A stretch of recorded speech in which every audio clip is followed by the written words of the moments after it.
binigay sa akin ni Doc Carlos ang number mo. Saan tayo magkikita? Taka na yung tao mo.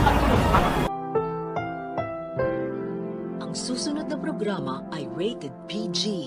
Ito ay nangangailangan ng patnubay at gabay ng magulang para sa mga batang manonood.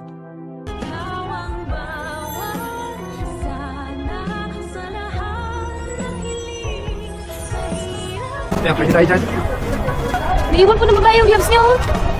Makalipas nga ang napakahabang panahon ay hindi inaasahan ni Giselle na makikita niya muli si Eric at nagtumaang bumuhay at nagpalaki dito kay Justin na anak ni Giselle. Kaya naman biglang nagbago ang ihip ng hangin nang malaman ni Giselle na anak niya pala itong si Justin.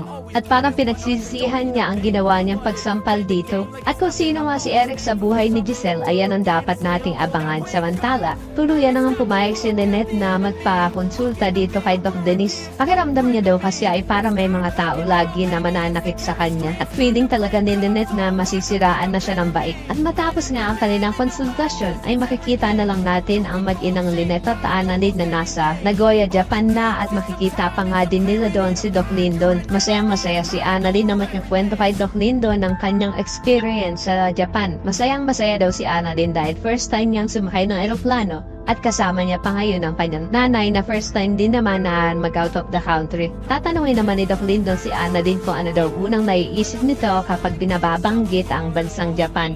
Sagot naman ni Annalyn na ito ang Mount Fuji. Kaya naman agad-yayain ni Doc Lyndon ang mag-ina na pumunta ng Mount Fuji. At doon ngayon magpapakain pa sila ng mga bide. Pero ang hindi nila inaasahan ay nandun din pala itong demonyitang si Moira. At makikita pa nga ni Annalyn ang gloves na naiwan ni Moira na hindi naman nila alam na nandun ang bruha. At dahil nga dito yahabulin ni Annalyn ang hindi niya pakilalang si Moira upang iabot sana ang kanyang gloves. Pero maabutan niya nga kaya ito. Parang nararamdaman ko na kaya pumunta ng Japan din itong si Moira ay para maging espiya nila Lynette nang nagutos nga ay walang iba kundi itong si Doc Carlos dahil mukhang makikipagkita si Moira sa isa sa mga tauhan ni Carlos at kung ano na naman panggugulo ang gagawin ng impactang to kila Lynette ayan ang ating aabangan. Samantala, tatanungin naman ni Eric si Justin kung ano nang balak nito ngayong kilalan daw siya ng kanyang inang si Giselle.